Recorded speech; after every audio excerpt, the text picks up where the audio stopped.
Hello.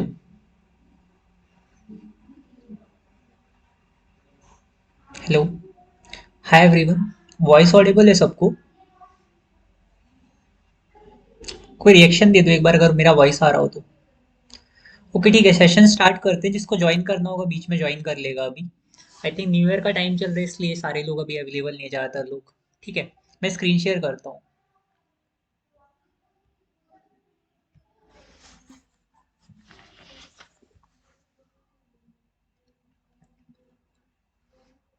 Okay, screen visible है सबको अभी? एक लास्ट टाइम वेट कर दो, स्टार्ट करते हैं। ठीक है। अभी हम लोग डिस्कस करेंगे लास्ट वीक के व्यू से। ठीक है। लास्ट वीक जो हमने डिस्कस किया था, मार्केट का एक क्लियर डायरेक्शन नहीं था, हम लोग वेट कर रहे थे किसी डायरेक्शन में कंफर्मेशन मिले। ठीक है। तो वो कंफर्मेशन तो हमें मिल गया इस वीक। तो वहीं से हम लोग स्टार्ट करेंगे। ठीक है। एक बार ट्रेडिंग व्यू पे चलते हैं। लास्ट वीक हमने डिसाइड किया था, ऊपर हमारे पास एक ये वाली लाइन थी जो रेड कलर की बनी हुई है, और एक नीचे मैंने एक और लाइन बनाई थी जिसमें एज अ निफ्टी, जिसके बीच में काफी टाइम से घूम रहा था, सपोर्ट लाइन थी वो नीचे की तरफ। वो यहाँ कहीं 26,000 के आसपास थी, ये वाली लाइन। यहाँ पे नीचे भी बनाई थी एक मैंने। यहाँ से बार बार मार्केट अप डाउन कर रहा था, एक ये वाली लाइन थी। दो बार देखो यहाँ से रेट करके अप गया है, एंड यहाँ से रेट करके डाउन गया था। ठीक है। तो ये वाली हमने दो लाइंस बनाई थी जिसके बीच में मार्केट पिछले एक दो हफ्ते से घूम रहा था। ठीक है। एंड हमने ये डिसाइड किया था कि 240 मिनट के हमारे पास दो सप्लाई जोन थे बैंक इसमें, निफ्टी के अंदर।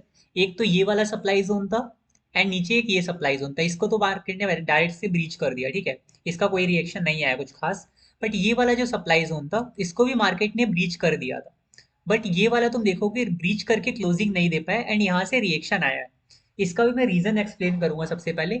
और फर्स्ट थिंग की मार्केट में जो हमने डिसाइड किया था कि ये वाली लाइन अगर ब्रीच होकर क्लोजिंग देती तो एक कैंडल ने वन डे पे क्लोजिंग दिया हुआ है। ठीक है। तो इतना तो हमें कंफर्मेशन मिल गया मार्केट बुलिश के लिए। हम लोग देख सकते हैं आगे। ठीक है। जो हमने कंफर्मेशन चाहते थे कि साइडवेज या मार्केट किसी साइड को कंफर्मेशन दे, तो वो बुलिश कंफर्मेशन उसने दिया। बट अभी क्या हुआ है, हल्का सा नीचे नीचे आया रिटेस्ट करने के लिए।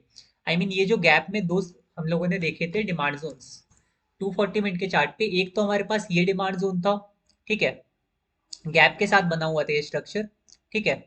और वन डे पे अगर आप देखोगे तो वन डे का तो प्रॉपर आपको ड्रॉप ड्रॉप बेस रैली का एक ये जोन दिख रहा है। और अगर इस गैप को फिल करते हो आप, इसको अगर लेग इन मानो, तो रैली बेस रैली का भी डिमांड जोन है। मतलब अभी हमारे पास एक ये डिमांड जोन है निफ्टी में। इसको मैं ग्रीन कलर से मार्क करूंगा। ठीक है, इसका कलर चेंज कर लेते हैं। इसको ग्रीन कलर का कर लेते हैं ताकि सही रहेगा ये। ठीक है। एक ये वाला लाइन है, एंड एक इसी के साथ ये वाला लाइन है। और उसके अलावा हमारे पास ये दो एरियाज है। अब हमारे पास दो back to back demand zone है। अब ज्यादा चांसेस तो यही है कि निफ्टी यहाँ तक फॉल करे और थोड़ा मोड़ा सस्टेन करके उठ जाए। और मैक्स टू मैक्स ये चांसेस है कि निफ्टी यहाँ तक फॉल करके रिवर्ट करे, एंड अब की बार हमें ऑल टाइम हाई देखने को मिल सकता है। इसके हाई चांसेस हैं, बस अब इतना बड़ा हडल नहीं है देखो ऊपर की तरफ। अब करेंटली जो रिवर्सल है उसमें डेली का एक सप्लाई जोन बना है, बट बाकी सेक्टर्स में अभी इतने सप्लाई जोन नहीं है। वो अभी चेक करेंगे वहां पे स्टे करेगा कि नहीं। ठीक है। अभी के लिए रिवर्सल पॉइंट्स एक दो हमारे पास ये वाले डिमांड जोन्स बचे हैं, डेली के डिमांड जोन्स हैं। उसके साथ साथ अभी बाकी सेक्टर देखते हैं। अब जो मैंने एक बताया आपको कि ये वाला जो 4 आवर का यहाँ पे एक सप्लाई जोन था निफ्टी के अंदर, 4 आवर का टाइम फ्रेम ओपन करते हैं। ये वाला supply zone rally based drop का, इसको निफ्टी ने डायरेक्ट ब्रीच क्यों किया, मतलब ब्रीच करने के बाद भी इसका रिएक्शन क्यों आया। इसका रिएक्शन ही है ये, बट ब्रीच करके आया, ऐसा क्यों हुआ। अब देखो निफ्टी बैंक का चार्ट देखते हैं साथ में इसके। ठीक है। Nifty bank. निफ्टी बैंक एक हाईली वेटेड सेक्टर है निफ्टी में। अब इसके अंदर बाकी चीजें पहले मैं हाइड कर दूं। निफ्टी बैंक के अंदर आपको दिख रहा होगा ये वाला सप्लाई जोन एक। ठीक है। और ऊपर निफ्टी बैंक में भी ये वाला सप्लाई जोन है। ये मार्किंग्स को मैं डिलीट ही कर देता हूँ। निफ्टी बैंक के अंदर एक हमारे पास ये वाला सप्लाई जोन है, एक हमारे पास ये वाला सप्लाई जोन है। दो सप्लाई जोन थे इसके अंदर भी। पर निफ्टी बैंक में देखोगे ये वाला सप्लाई जोन भी ब्रीच नहीं करा। और एक मेन चीज अगर आप नोटिस करो, इस सप्लाई जोन में एंट्री किस दिन मिली है, डेट देखना, 24 दिसंबर। ठीक है। और निफ्टी के अंदर एक बार चेक करोगे, निफ्टी में कौन से दिन सप्लाई जोन में एंटर किया है, 22 दिसंबर। तो 23 एंड 24, देखो 24 में जिस दिन बैंक निफ्टी सप्लाई जोन में एंटर करा, उसी दिन से निफ्टी में थोड़ी सी बियरिशनेस हमें दिखी थी। ठीक है। मतलब निफ्टी थोड़ा पहले सप्लाई जोन में पहुंच गया था 4 आवर के, जिसकी वजह से इसने सप्लाई जोन को ब्रेक कर दिया पर क्लोजिंग नहीं दे पाया निफ्टी। और जब बैंक निफ्टी सप्लाई जोन में गया तब इसका रिएक्शन आना स्टार्ट हुआ। बैंक निफ्टी की वजह से निफ्टी गिरा सप्लाई जोन ब्रीच करने के बाद भी। और अभी क्या है, अब देखो सप्लाई जोन तो ब्रीच कर दिया कायदे से देखा जाए तो। और अगर 240 मिनट पे अगर अब आप चेक करोगे तो अब कोई खास सप्लाई जोन नहीं बन रहा, बस एक यही स्ट्रक्चर है रैली और 5 बेस ड्रॉप का, जो कि डेली पे हमें क्लियरली दिख रहा है। तो एक बार के लिए अभी निफ्टी में डेली का बस ये वाला सप्लाई जोन बन गया, जो कि इतना स्ट्रांग नहीं है अभी। हम लोग यहाँ से मार्केट को थोड़ा रिवर्स करता हुआ देख सकते हैं, जहाँ जब यहाँ पे जाएगा तो मार्केट थोड़ा स्टे करेगा। अब एक बार निफ्टी बैंक देख लेते हैं, निफ्टी बैंक में ऊपर कुछ हडल है कि नहीं उस वीक 4 आवर के सप्लाई जोन की जगह। निफ्टी बैंक, निफ्टी बैंक में हमारे पास 240 मिनट में अभी ऊपर वाला सप्लाई जोन फ्रेश है। ठीक है, ये वाला सप्लाई जोन हमारे पास फ्रेश है, ये वाला अब टेस्टेड हो चुका है। और बैंक निफ्टी में देखो कोई भी सप्लाई जोन नहीं है। तो अगर अब बैंक निफ्टी उठता है निफ्टी के साथ, अब इसमें आसपास कोई डिमांड जोन भी नहीं है, बट निफ्टी अगर उठेगा तो बैंक निफ्टी भी उठेगा। या तो बैंक निफ्टी में थोड़ा भी अच्छा खासा फॉल है तो यहाँ तक पहुंच जाए वो। इस अगर यहाँ तक भी पहुंचता है ये मतलब हम लोग विक्टोरी का अगर मार्क करें इसको बेकार से जोन को, तो यहाँ तक भी अगर बैंक निफ्टी पहुंच जाए थोड़ा सा फॉल लेकर, तो उसमें एक अच्छा रिवर्सल मिल सकता है। और बैंक निफ्टी का रिवर्सल अब की यहाँ तक तो मैक्सिमम आना चाहिए, बिकॉज निफ्टी में आसपास कोई सप्लाई जोन नहीं है। और निफ्टी में भी ये अब निफ्टी में हमारे पास डेली का सप्लाई जोन है, बैंक निफ्टी में 240 मिनट का बचा हुआ है। तो हल्का फुल्का मार्केट यहाँ पे स्टे करके ऑल टाइम हाई की तरफ जा सकता है। अभी और चार्ट भी देख लेते हैं निफ्टी बैंक निफ्टी के अलावा जो इंपॉर्टेंट सेक्टर होते हैं। एक बार उसके लिए ट्रेड ट्रेड टैगर ओपन करते हैं जिसमें हमारे पास ऑलरेडी मार्किंग पड़ी है। ठीक है, निफ्टी का चार्ट हम लोग ऑलरेडी चेक कर चुके हैं, फिर भी मैं एक बार ओपन कर लेता हूँ। निफ्टी के अंदर जो मैंने मेंशन किया देखो, डेली का सप्लाई जोन ये बन चुका है ऑलरेडी। ठीक है, ये रहा ड्रॉप, रैली 2 बेस ड्रॉप का सप्लाई जोन एक क्रिएट हो चुका है लास्ट डे की सेलिंग की वजह से। बट बैंक निफ्टी के अंदर मेरे पास अभी कोई डेली पे सप्लाई जोन नहीं है, देखो एकदम गार्बेज स्ट्रक्चर है। और जब ये ऊपर की तरफ ब्रीच करेगा तो पॉसिबली चांसेस है कि बैंक निफ्टी अगर ब्रीच करता है तो निफ्टी भी ब्रीच कर जाएगा सब कुछ। और इसके अलावा जो हाईली वेटेड सेक्टर है फाइनेंशियल सर्विसेज है, फाइनेंशियल सर्विस में भी देखो कोई सप्लाई जोन नहीं है आसपास। ठीक है, इसके अलावा निफ्टी आईटी देखते हैं। निफ्टी आईटी हमने डिस्कस किया था कि ब्रीच कर सकता है ओवरऑल हर चीज को, ऑल टाइम हाई जा सकता था यहाँ पर, मतलब ऑल टाइम हाई तो नहीं, अभी थोड़ा बचा है शायद इसका। हाँ, इसमें हमने क्वार्टरली का सप्लाई जोन ब्रीच होने का प्रिडिक्ट किया था, बट अभी इसने डीप में जाके थोड़ा स्टे किया है, जहां से बहुत डीप में जाने के बाद सेलिंग आई डेली के सप्लाई जोन से। डेली का सप्लाई जोन एक बार के लिए टेस्टेड था यहाँ पर, नया क्रिएट करा है इसने ये वाला रैली, 1 बेस 2 ड्रॉप। ठीक है, ये नया सप्लाई जोन क्रिएट हुआ एकदम बॉटम पर निफ्टी आईटी के अंदर। करेंटली चांसेस थे कि ये ब्रीच कर जाए, बट अब शायद ये थोड़ा सा डाउन आके ब्रीच करेगा क्योंकि मार्केट ओवरऑल बुलिश रहेगा अभी। थोड़ा सा पुल बैक लेने के लिए आया अभी। निफ्टी मेटल देखते हैं, निफ्टी मेटल में कुछ नहीं है। एंड एक पीएसयू बैंक चेक कर लेते हैं। पीएसयू बैंक में भी देखो ऊपर कुछ नहीं है अभी, एक बस छोटा सा रिवर्सल चाहिए जो कि निफ्टी के थ्रू आ सकता है अभी। एंड इसके अलावा Nifty health care, health care में देखो एक सप्लाई जोन था जहां से रिएक्शन आया। सेम ही डेट होगा अराउंड 24 दिसंबर, 23 दिसंबर। 23 दिसंबर में हेल्थ केयर में सेलिंग आनी स्टार्ट हो गई थी। एंड नीचे हमारे पास ये डेली का डिमांड जोन है। अब हेल्थ केयर का ये वाला डेली का डिमांड जोन, अगर हेल्थ केयर आ जाता है यहाँ पे, साथ साथ हमारे और भी कुछ सेक्टर्स हैं, निफ्टी भी है हमारे पास, इसमें भी डेली के डिमांड जोन से दो दो, अगर ये सारे साथ में डिमांड जोन में आते हैं। निफ्टी बैंक के अंदर आसपास तो कोई डिमांड जोन नहीं है, टेस्टेड एरियाज ही हैं सारे।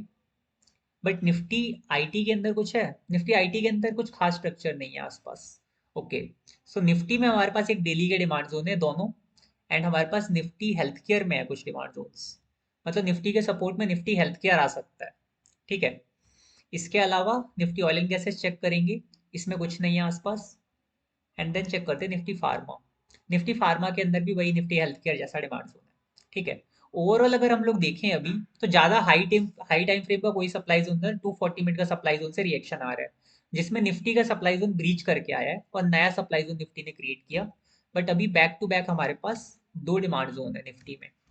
तो अभी के लिए अगर निफ्टी का व्यू देखा जाए, तो इसमें आने के बाद निफ्टी कुछ ना कुछ तो रिएक्ट करेगा, कि बाकी सेक्टर कोई भी देखो अब सप्लाई जोन में है नहीं, सबके सब गिर चुके हैं। जहां से भी 240 मिनट का सप्लाई जोन था, डेली का सप्लाई जोन, सबके सब थोड़ा थोड़ा फॉल कर चुके हैं डेली के सप्लाई जोन जितना। बट अब हमारे पास निफ्टी में बैक टू बैक दो डिमांड जोन है, अब इन दोनों में से किसी एक डिमांड जोन में से अगर निफ्टी रिएक्ट करेगा तो ऊपर की तरफ जाएगा इस सप्लाई जोन में। मे बी ये सप्लाई जोन अगर एक बार में ब्रीच करता है तब तो कंफर्म ऑल टाइम हाई लगेगा। बट अगर एक बार में सप्लाई जोन नहीं ब्रीच होता है, ये supply zone by chance react करता है, तो मे बी निफ्टी यहाँ नीचे वाले में आके टच करके मार सकता है ऑल टाइम हाई। मार्केट है तो ओवरऑल बुलिश ही। इसका कंफर्मेशन हमें इस कैंडल ने क्लोजिंग देके दे दिया था। जो हमने लाइन ऊपर मार्क करी थी, अगर कोई भी क्लोजिंग होती तो हम लोग बुलिश जाने वाले थे। तो मार्केट ओवरऑल बुलिश है अब यहाँ पे ये नीचे की तरफ क्यों आया है?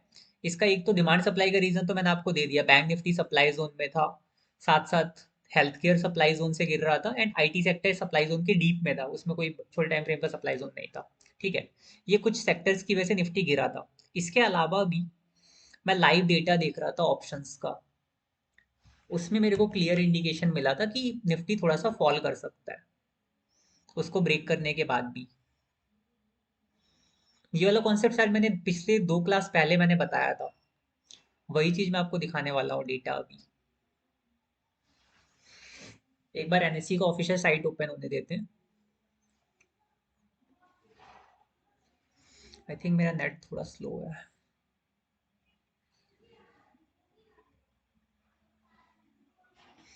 ओके, ऑप्शन चेन का डेटा ओपन करते हैं निफ्टी का। ठीक है, स्ट्राइक प्राइजेस एक बार नोटिस करना। अभी देखो करंट मार्केट प्राइस, जो करंट मार्केट की स्ट्राइक प्राइस है एटीएम निफ्टी का, वो 26050 के आसपास चल रहा है। निफ्टी की प्राइस चल रही है 26042। ठीक है, तो उसके आसपास वाली स्ट्राइक प्राइस है 26050। तो इसके ऊपर एक बार नोटिस करना बस। यहाँ पर देखो, यहाँ पे क्या हो रहा है, 2 लाख के आसपास हमारे पास कॉल राइटर्स है। कॉल राइटर्स होते हैं जो रेजिस्टेंस क्रिएट करते हैं, मार्केट को गिराने की कोशिश करते हैं। पुट राइटर्स होते हैं जो होल्ड करके मार्केट को रिवर्स करते हैं। इतना बस बेसिक रिमेंबर रखो, उसके हिसाब से एग्जांपल से समझते हैं। देखो यहाँ पे 2 लाख कॉल राइटर्स हैं और यहाँ पे हैं 80,000 पुट राइटर्स। अब देख रहे हो कितना ज्यादा डोमिनेशन है, ऑलमोस्ट आधे से भी कम है यहाँ पर। और यहाँ पे एक और चीज नोटिस करो, ये इंट्राडे का चेंज है ओआई का, ये तुम्हारा डेली का चेंज है। ठीक है, अभी मतलब पूरे वीक जो चल रहा है ओवरऑल। यहाँ पे इंट्राडे में देखो ये लोग एग्जिट कर रहे हैं। अब सोचो पुट राइटर्स एग्जिट क्यों कर रहे हैं? ऑब्वियस सी बात है, मार्केट फॉल करेगा तभी वो एग्जिट करेंगे। अब ये हम लोग का तो बाइंग ऑर्डर है नहीं इतना लाखों में करोड़ में, ये इंस्टीट्यूशन के बाइंग और पेंडिंग ऑर्डर्स होते हैं। ठीक है, यहाँ पे देखो कितना एग्जिट कर रहे हैं, कितने हैवी क्वांटिटी में ये लोग एग्जिट कर रहे हैं। जो जब सप्लाई जोन को सोचो ब्रीच किया इसने 26,200 पे, निफ्टी का जो 4 आवर का सप्लाई जोन था उसको ब्रीच करा निफ्टी ने, मतलब मार्केट बुलिश होना चाहिए था।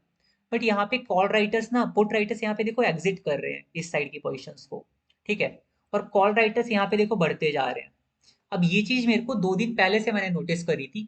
यहाँ पे इन लोगों ने पोजीशन ना ऐड करनी स्टार्ट करी थी, सबसे पहले 26,200 को इन लोगों ने डोमिनेट किया। यहाँ पे काफी हैवी पोजीशंस ऐड हुई थी, यहाँ से रेजिस्टेंस क्रिएट होना स्टार्ट हुआ था और बैंक निफ्टी उस टाइम पे सप्लाई जोन में था। जहां से रिएक्शन स्टार्ट हुआ था देन मार्केट में ये हैवी पोजीशंस ऐड करते गए। और सोचो एक स्ट्राइक प्राइस छोड़ के ये 26100 पे अभी तो डाउनग्रेड ये लोग कर रहे हैं, एंड उसके बाद भी ऊपर देखोगे तो 26000 पर, यहाँ पर भी इसको रिफ्रेश करना पड़ेगा। एक्सपायरी डेट 30 दिसंबर, ये इसी वीक का है। ठीक है, ओवरऑल मंथ का नहीं है, इस बार मंथ एंड एक्सपायरी है।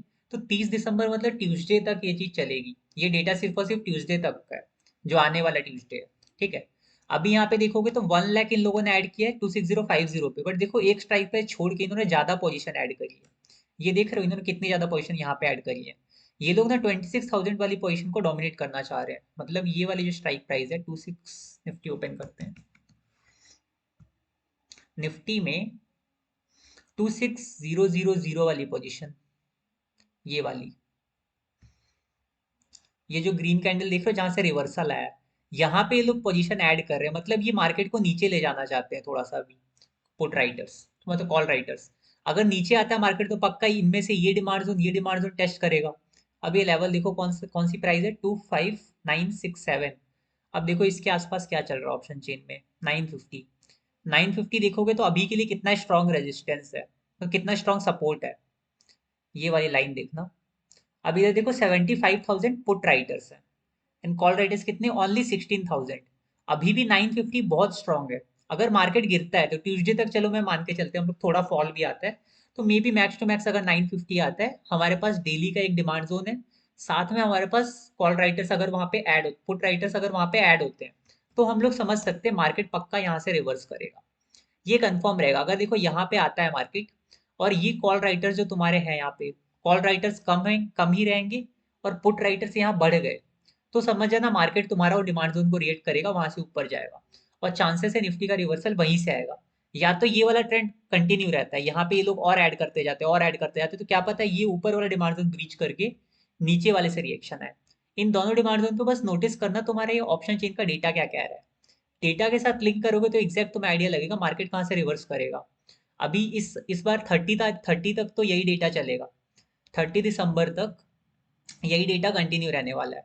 और ये डेटा बस इसमें मतलब बहुत जल्दी जल्दी चेंजेस भी आते हैं, तो इतना रिलाई मत करना, इसको हमेशा प्राइस एक्शन के साथ सिंक करके देखना।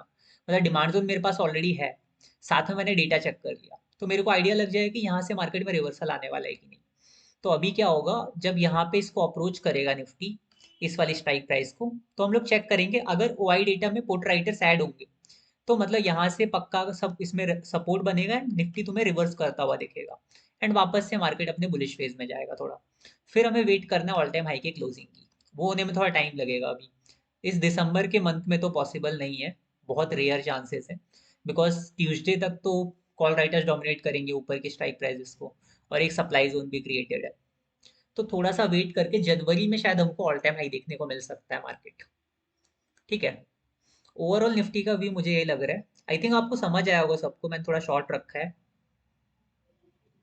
किसी को डाउट हो तो भी अनम्यूट कर सकता है।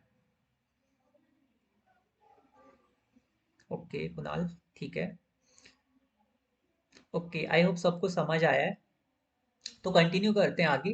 अभी हम लोग डिस्कस करेंगे जो हमारे प्रीवियस वीक की ट्रेड्स हुई थी, उनके बेस पे हम लोग डिस्कस करते हैं किस में टारगेट लगा या फिर किस में स्टॉप लॉस लगा है, क्या रीजन से उस ट्रेड को करने के। ठीक है, तो अपना ऑफिशियल चैनल ओपन कर लेते हैं। मैंने ऑलरेडी रिपोर्ट शेयर कर दिया उधर। ओके, हमारे पास 6 ट्रेड थी, हम 6 की 6 ट्रेड डिस्कस करेंगे। सबसे पहला स्टॉक था थर्मैक्स। थर्मैक्स तो देखो मैंने पर्सनली भी सजेस्ट किया था, एंड टीम स्पिक पे तो बहुत टाइम से पड़ा हुआ था।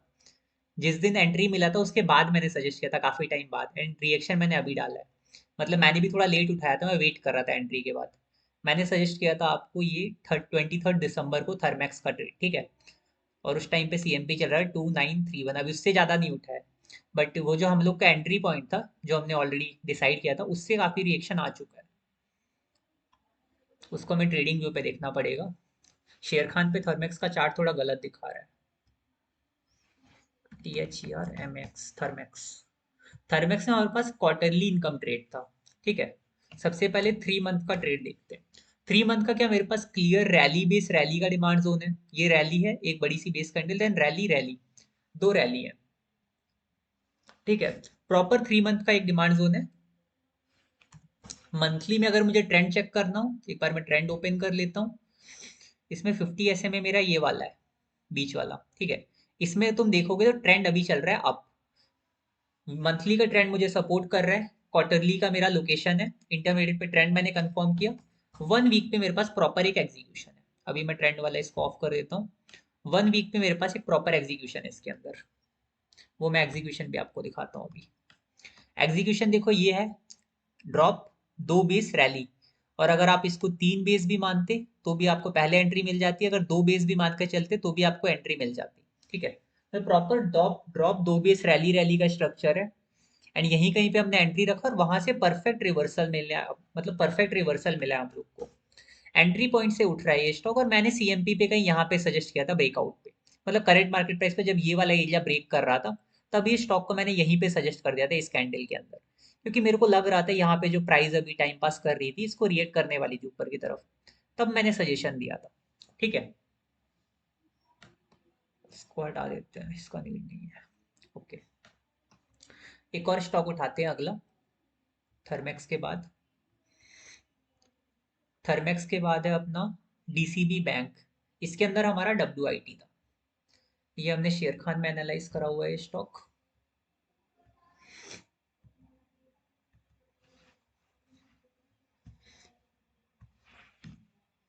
डीसीबी बैंक पे हमारा WIT ट्रेड था,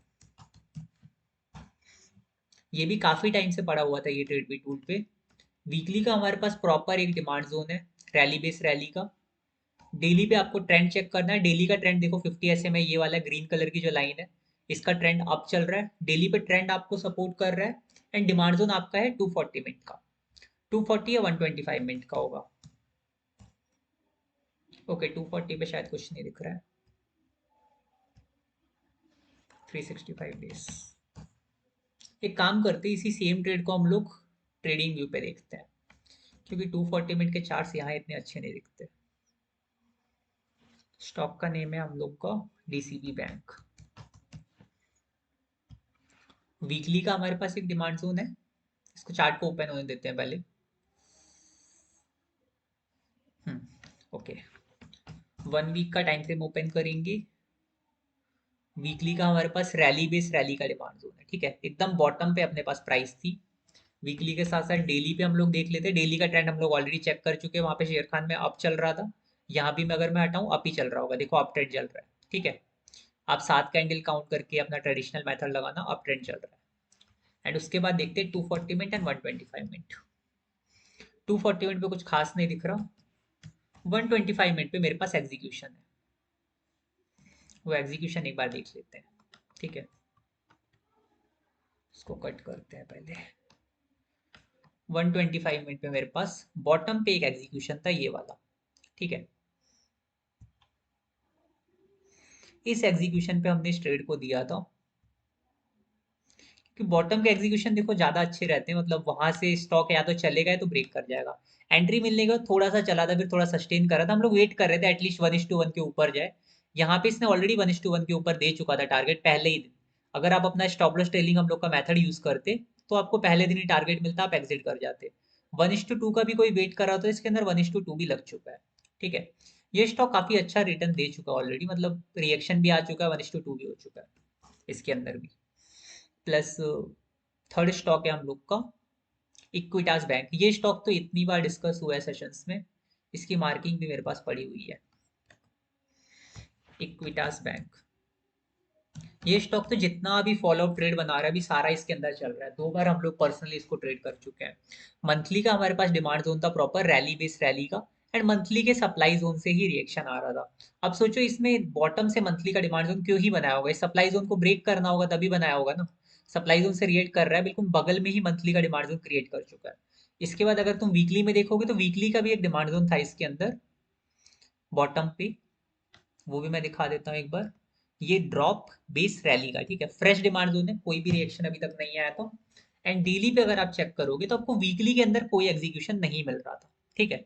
बट जब मैंने इधर डेली का डिमांड जोन देखा था तो मेरे को चाहिए था वीकली के डिमांड जोन का सपोर्ट, और इसमें प्राइस गिर रही थी थोड़ी एग्रेसिव। तो हम लोगों ने एंट्री जो प्लान करी थी उसमें ऊपर एंट्री रखी थी इस डेली के डिमांड जोन में। एंड स्टॉप लॉस में हमने वीकली का सपोर्ट ले लिया था, क्योंकि मेरे को एग्रेसिव जाना था, इसमें एंट्री मिस नहीं करनी थी। या तो अगर सिंगल वीकली का डिमांड जोन ट्रेड करते हैं यहाँ पर तो आपकी एंट्री मिस हो जाती।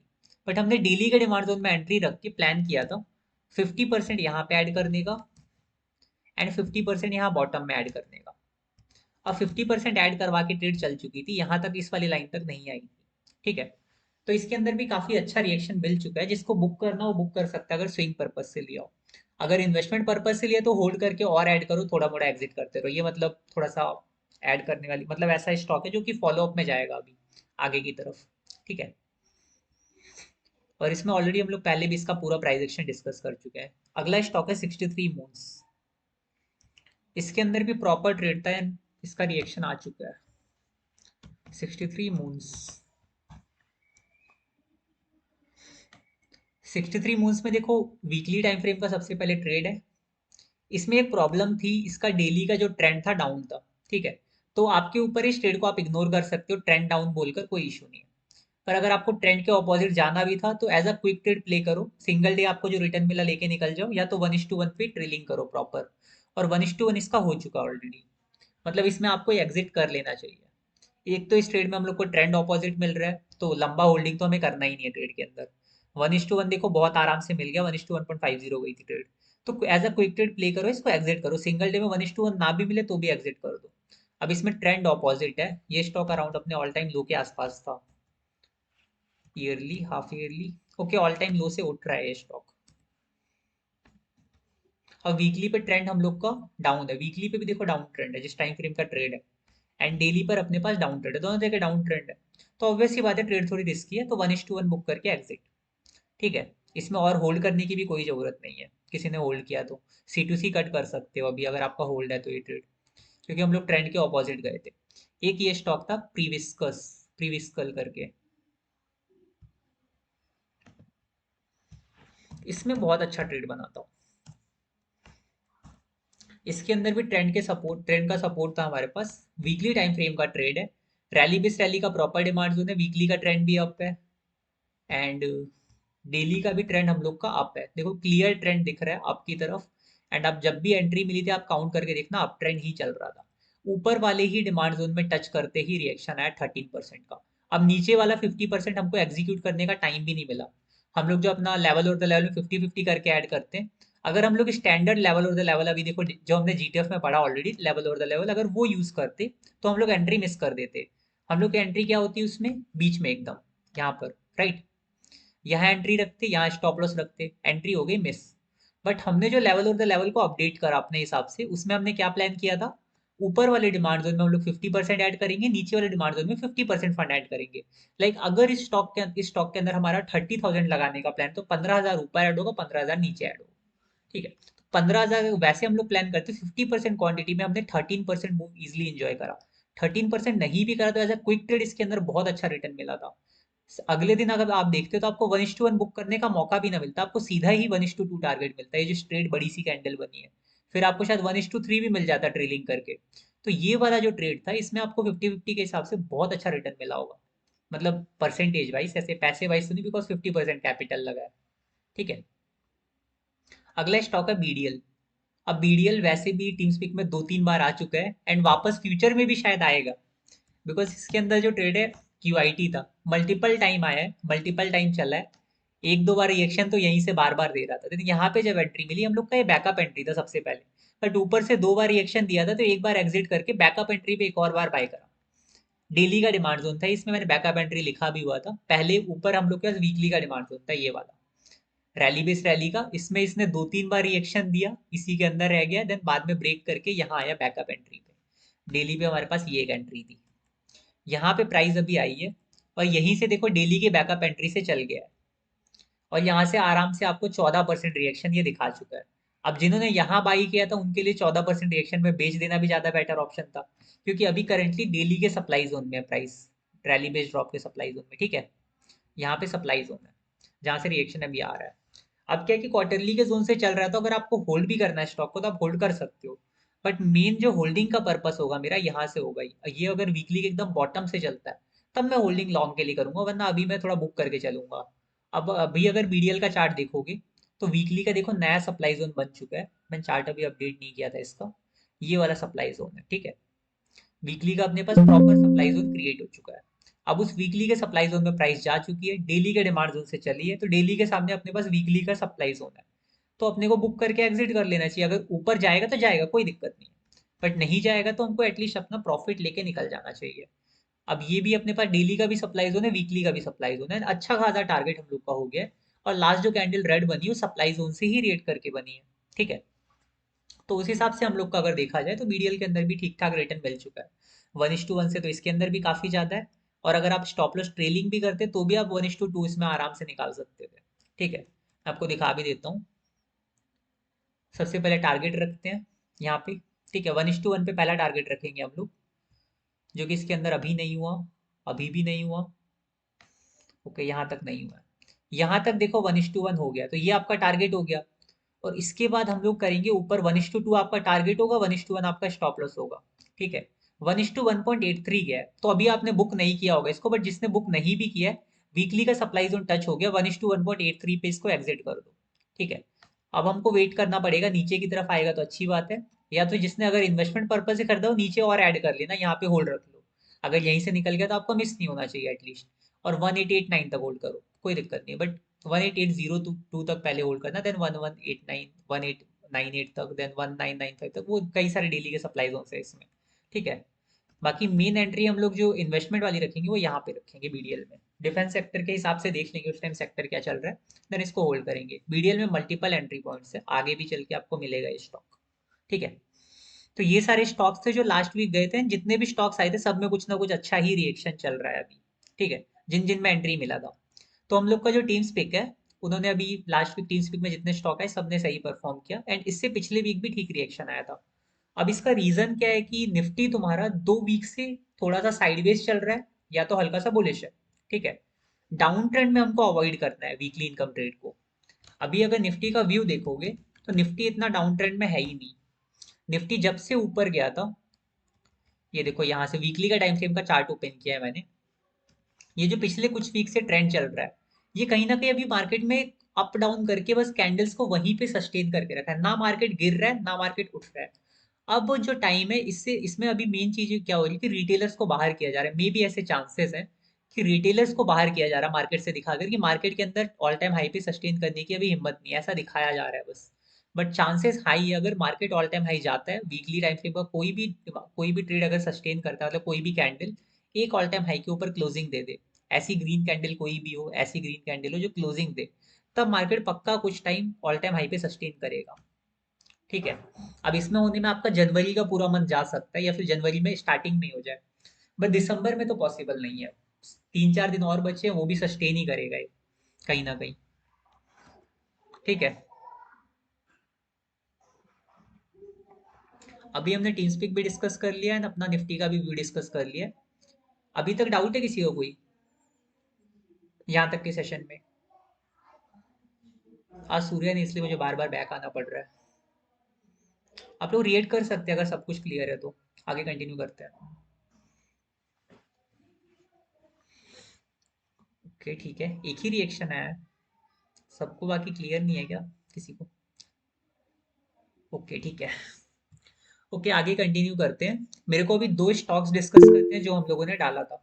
ठीक है, ट्रेड में हम लोगों ने दो स्टॉक्स की ट्रेड दी थी अपने ग्रुप के अंदर। जनरली मैं बहुत कम ट्रेड्स डालता हूँ ग्रुप में, बिकॉज हम लोग रिसर्च को ज़्यादा प्रमोट कर रहे हैं अभी। Like as a stock suggestion, बाकी ग्रुप में कई स्टॉक्स आते हैं, हम लोग वो काम नहीं कर रहे हैं अभी।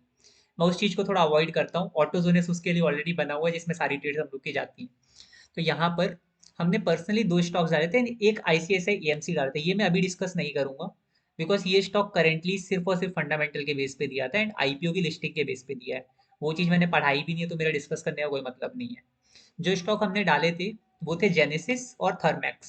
ठीक है, जेनेसिस का ट्रेड ऑलरेडी आपने देखा होगा, ऑटोजोनिक्स पे पड़ा हुआ है, बट उसमें एंट्री नहीं मिली थी। काफ़ी टाइम से पड़ा हुआ है इसका ट्रेड, जेनेसिस। ठीक है, ये स्टॉक में बहुत अच्छा ट्रेड बना हुआ है। क्वार्टरली टाइम फ्रेम का भी है, ईयरली टाइम फ्रेम का डिमांड जोन देखो। ईयरली टाइम फ्रेम के डिमांड जोन में stock, half yearly time frame का डिमांड जोन है, क्वार्टरली टाइम फ्रेम का भी डिमांड जोन है, मंथली टाइम फ्रेम में कुछ है हमारे पास, तो टेस्टेड डिमांड जोन है एक मंथली पे भी, ये रहा, रैली बेस रैली का।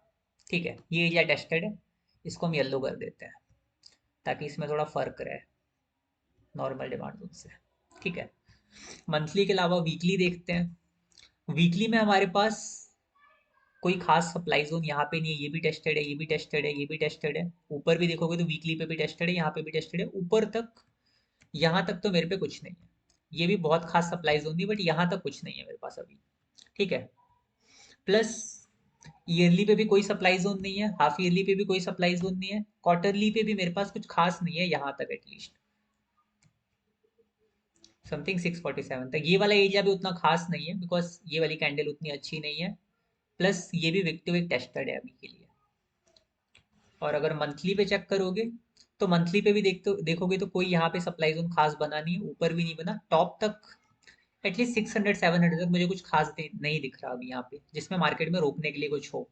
अब इतने हाई टाइम फ्रेम से अगर स्टॉक चलेगा तो अच्छा खासा रिवर्सल आने के चांसेस है। अब डेली तक भी अगर मैं देख लूँ तो डेली पे क्या, पहले मुझे सप्लाई जोन कहाँ दिख रहा है वो चेक करते हैं। ये वाले एरिया सारे टेस्टेड है यहाँ तक तो। ये वाला सप्लाई जोन भी देखो, लास्ट इस वाली रैली ने टेस्ट किया, इस वाले सप्लाई जोन को भी टेस्ट कर रखा है। ठीक है, एक इसको आप ड्रॉप बेच ड्रॉप का कह सकते हो शायद। प्लस ये वाला एरिया भी टेस्टेड है, ये वाला एरिया भी टेस्टेड है। इसके ऊपर जाओगे देखो ये सब गार्बेज है, कुछ नहीं है इसके अंदर यहाँ पे आसपास। ठीक है, और ऊपर चलते हैं, यहाँ पे भी कुछ नहीं है, यहाँ तक भी टेस्टेड है, ये भी टेस्टेड है। और देखोगे तो ये वाला एरिया भी टेस्टेड है, अब यहाँ पे भी कुछ खास नहीं है एरिया, ठीक ठाक से बट बहुत ज़्यादा खास नहीं है। देखो ऑल टाइम हाई तक सारे डेली के जोन टेस्टेड ही दिख रहे हैं, बहुत कुछ अच्छा है, रिवर्सल वाला एरिया नहीं दिख रहा है। एक ये वाला एरिया था जिसने लास्ट टाइम प्राइस को रोका भी था। अब इसके अंदर क्या हो रहा है, ये स्टॉक ने एक ट्रेंड चेंजिंग फेज में है। ट्रेंड चेंजिंग फेज क्या होता है मैं नहीं बताया कभी क्लासेस में, बट स्टॉक ना हमेशा ट्रेंड चेंज करने से पहले कुछ इंडिकेशंस देता है, मतलब हल्का सा साइडवेज हो जाता है, एक रेंज के अंदर ट्रेड करता है। लाइक क्या होता है, इमेजिन करके चलो आप कोई कार ड्राइव कर रहे हो, ठीक है, आपको अगर टर्न लेना है तो पहले क्या करते हैं, गाड़ी स्लो करते हैं देन टर्न लेते हैं। तो ये वही सीन हो रहा है, देखो पहले अग्रेसिव सेलिंग चलती है, फिर क्या होता है एकदम स्लो डाउन होता है स्टॉक, एकदम साइडवेज हो जाएगा, देन एक रेंज को ब्रेक करता है और ऊपर की तरफ जाता है। वो ट्रेंड चेंजिंग फेज होता है, अभी उसको पढ़ाने में टाइम लगेगा मुझे कभी, बाद में देखेंगे। एक ट्रेंड चेंजिंग फेज में है ये स्टॉक, इसके अंदर क्या होता है, जो लोअर लोज बन रहे होते हैं थोड़े हायर हाइज में कन्वर्ट होते हैं, स्टॉक ऊपर की तरफ जाता है।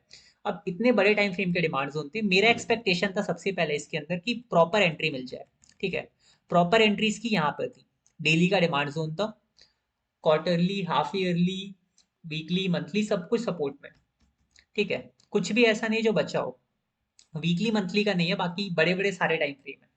तो डेली का अगर इस एरिया में एंट्री मिलती तो बहुत बेस्ट होता, बट नहीं मिली, मिस कर दिया, कोई दिक्कत नहीं है। नीचे अब एक बेस बन रहा है, ठीक है, जेनेसिस के अंदर, प्लस अभी एक रेंज के अंदर ये ट्रेड कर रहा है। और एक और चीज मैंने नोटिस करी इसके अंदर,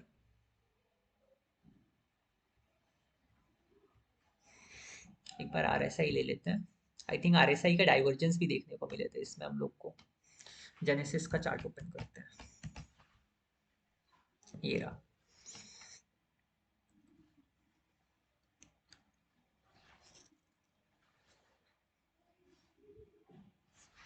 हम्म, ये वीकली टाइम फ्रेम का चार्ट है, ठीक है। इसके अंदर तो कुछ खास नहीं है, इसमें शायद डेली पे थे। ओके, ये देखो, एकदम करेक्टली डेली पे दिख रहा है हमें। यहाँ पे देखो कौन सा ट्रेंड चल रहा है, यहाँ से देख लो, ट्रेंड लाइन ले लेते हैं,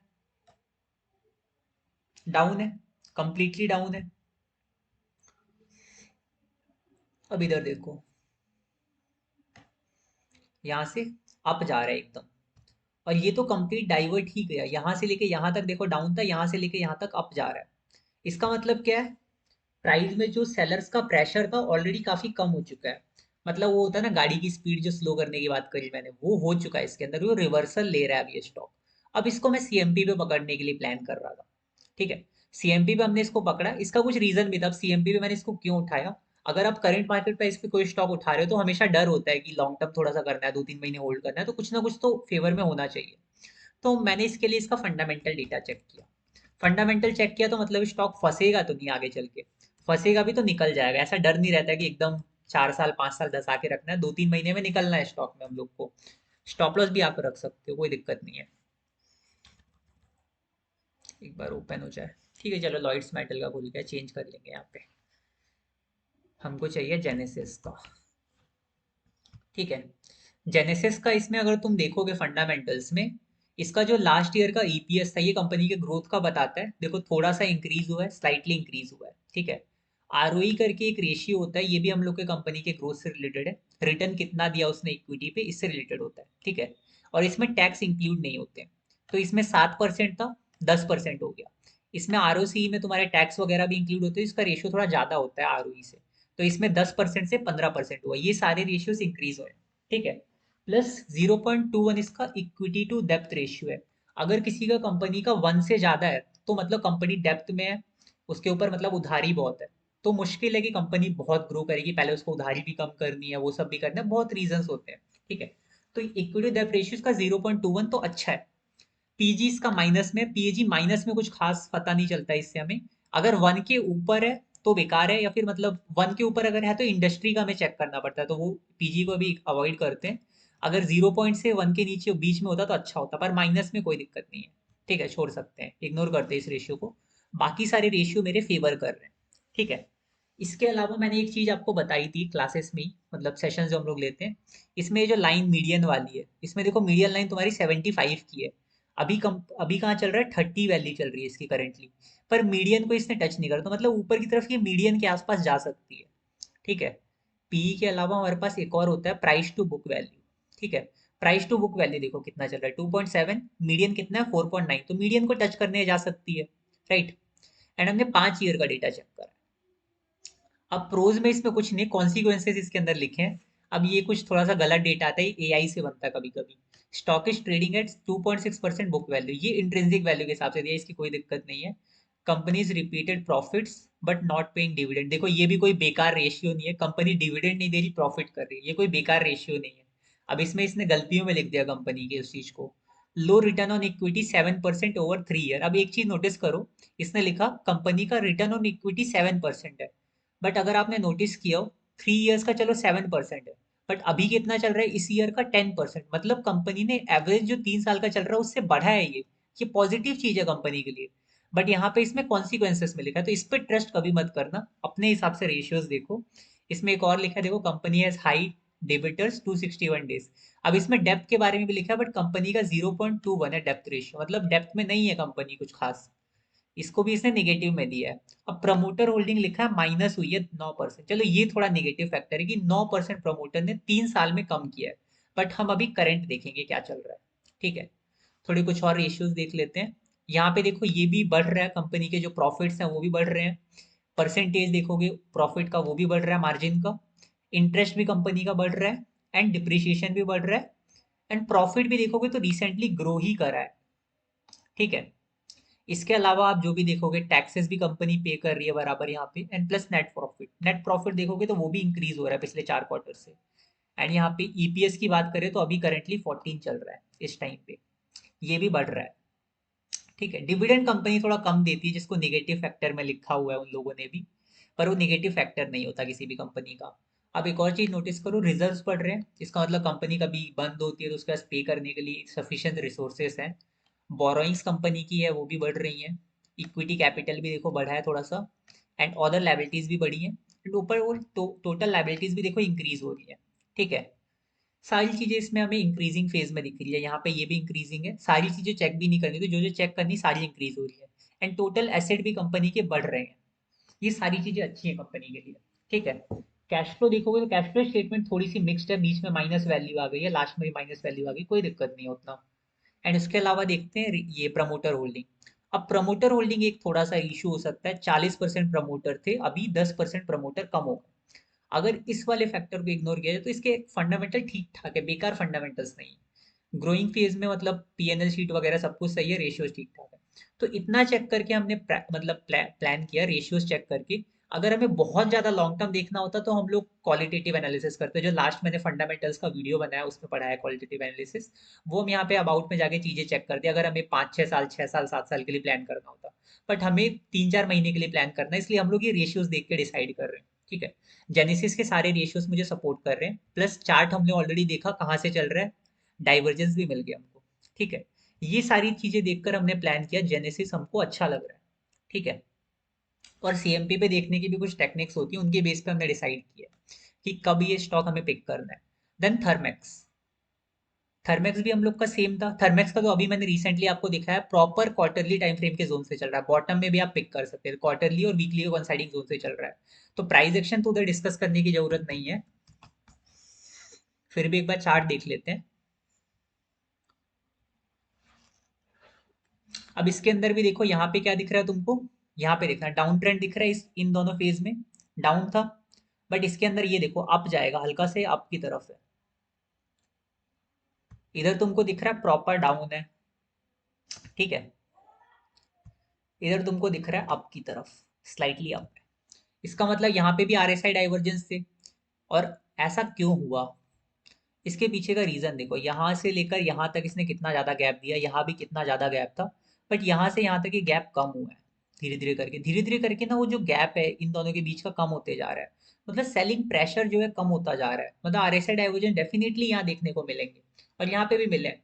आरएसआई डाइवर्जेंस के जस्ट बाद ही वीकली के डिमांड जोन में एंट्री दिया, अभी स्टॉक ने इस रेंज को ब्रीच करा, ऊपर वाली, इसके ऊपर क्लोजिंग दिया, एंड यहाँ पे हम लोगों ने स्टॉक को रेंज ब्रीच करने से पहले पिक कर लिया था, क्योंकि यहाँ बहुत अच्छी एरिया से चल रहा था। एंड इसके अलावा इसके भी फंडामेंटल्स देख लेते हैं एक बार जल्दी जल्दी, क्विक रिकैप करेंगे, इसमें सारी चीजें डिटेल में नहीं देखेंगे। थर्मैक्स में देखोगे तो आर ओ सी आरओई सबसे पहले देखोगे तो थोड़ा सा ही बढ़ा है। आरओसी देखोगे तो ये भी थोड़ा सा इंक्रीज हुआ है 0.1 से। ईपीएस लास्ट ईयर 53 रहे, बहुत ज्यादा था। और अभी ईपीएस 49 है, बट लास्ट 3 ईयर का जो एवरेज है उससे ज्यादा है अभी भी, तो ये चीज भी अच्छी है। पीजी 2.19 है इसका। वैसे 1 होता तो ज्यादा अच्छा होता। इक्विटी भी इसका 1 से नीचे है, तो ठीक है। ठीक है। इधर भी हम लोग टेबल देख लेते हैं। मीडियन से देखो नीचे चल रहा है। प्राइस टू बुक देखते हैं। ये टेबल में भी मीडियन से ऊपर चल रहा है, हल्का सा नीचे है अभी भी। तो इसमें थोड़ा सा रैली अभी बचा हुआ है। इसमें प्रोज क्रॉन अवॉइड करते हैं, ये कुछ खास रेशियोज नहीं लगते हैं मुझे। अब इसका पी वैल्यू देखो। इसका 42 इंडस्ट्री का है, इसका 60 है। थोड़ा ज़्यादा है, कोई दिक्कत नहीं है। हम लोग वैसे भी लॉन्ग टर्म नहीं कर रहे हैं, स्विंग कर रहे हैं। कंपनी के प्रॉफिट्स बढ़ रहे हैं कि नहीं। थोड़ा सा बीच में पहले इंक्रीज हुए, देन हल्का सा ड्रॉप आया जून 2025 में, बट अभी कंपनी ने वो वापस से ग्रो कर लिया है। तो एक तरह से बढ़ रहे हैं, हल्के से घटे थे यहाँ पे, तो वापस इंक्रीजिंग फेज में आ गए। और परसेंटेज वाइज देखा जाए तो अभी हल्के से कम हुए हैं। ठीक है। मतलब एकदम परफेक्टली हमको अच्छा क्वार्टरली रिजल्ट है ये। यहाँ पे हम लोग देखते हैं सेल्स कंपनी की ग्रो कर रही है, एक्सपेंसेस कंपनी के ग्रो कर रहे हैं।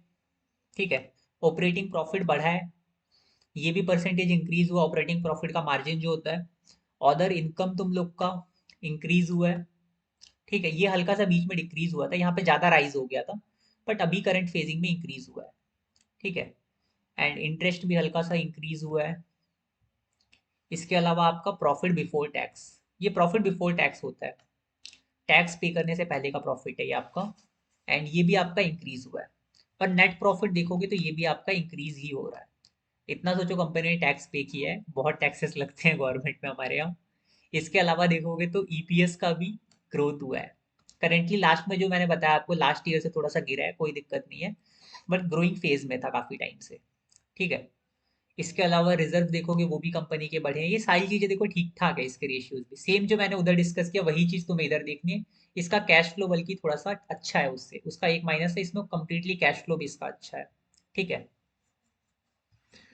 इसके अलावा प्रमोटर होल्डिंग इसमें कोई एग्जिट नहीं कर रहा, थर्मैक्स में एकदम कांस्टेंट बनी हुई है पिछले 4 साल से। मतलब प्रमोटर्स को अपने स्टॉक पे पूरा भरोसा है। पब्लिक होल्डिंग सिर्फ अपने पास सिर्फ 4% पब्लिक ने होल्ड किया, बाकी पूरी होल्डिंग प्रमोटर्स के पास है 61%। F I I D I के पास 12-13% है, वही है। बाकी पूरा पब्लिक के पास सिर्फ 4% है, अदर 5%। ठीक है। उस हिसाब से अगर देखा जाए इसके फंडामेंटल्स क्लियरली अच्छे हैं। उसके भी क्लियरली अच्छे थे, इसके भी क्लियरली अच्छे दिख रहे हैं। ठीक है। चार्ट पे दोनों के दोनों टेक्निकली स्ट्रॉन्ग है, फंडामेंटल्स हमने चेक करे, आरएसआई डाइवर्जेंस चेक करा, काफी कुछ हमने देखा है इसके अंदर। तब हमने प्लान किया इसको हम लोग स्विंग के लिए लेंगे। नियर बाई सप्लाई जोन, आप जो अच्छा सप्लाई जोन वहां आप टारगेट रख सकते हो। तब तक आराम से होल्ड करो, या फिर आपका जो मीडियन वैल्यू जब तक टच होती है इसमें, तब तक आप होल्ड करो, जब तक ये मीडियन वैल्यू पे नहीं आते अपने। पी का मीडियन ले लो या फिर इसका मीडियन ले लो। पी का मीडियन इसमें तो टाइम लगेगा, शायद इसका मीडियन पहले टच होगा। तो जब आप उस बेस पे इसको उठा के होल्ड कर सकते हो। अब इसमें अच्छा है कि जब मार्केट गिरेगा ना तो इसके फंडामेंटल्स बेकार नहीं होंगे, ये मार्केट के साथ रिकवर कर जाएंगे। जो अगर बेकार स्टॉक होगा तो फंस जाएगा मार्केट के साथ, उसमें रिकवरी इतनी स्ट्रांग नहीं आती है। कभी कभी एकदम ही धस जाते हैं, उसमें रिकवरी नहीं आ पाती जल्दी। ठीक है। सो अभी तक सेशन में इतना ही रखते हैं, एक बार के लिए मैं रिकॉर्डिंग ऑफ करता हूँ, देन थोड़े से डाउट्स ले लेते हैं।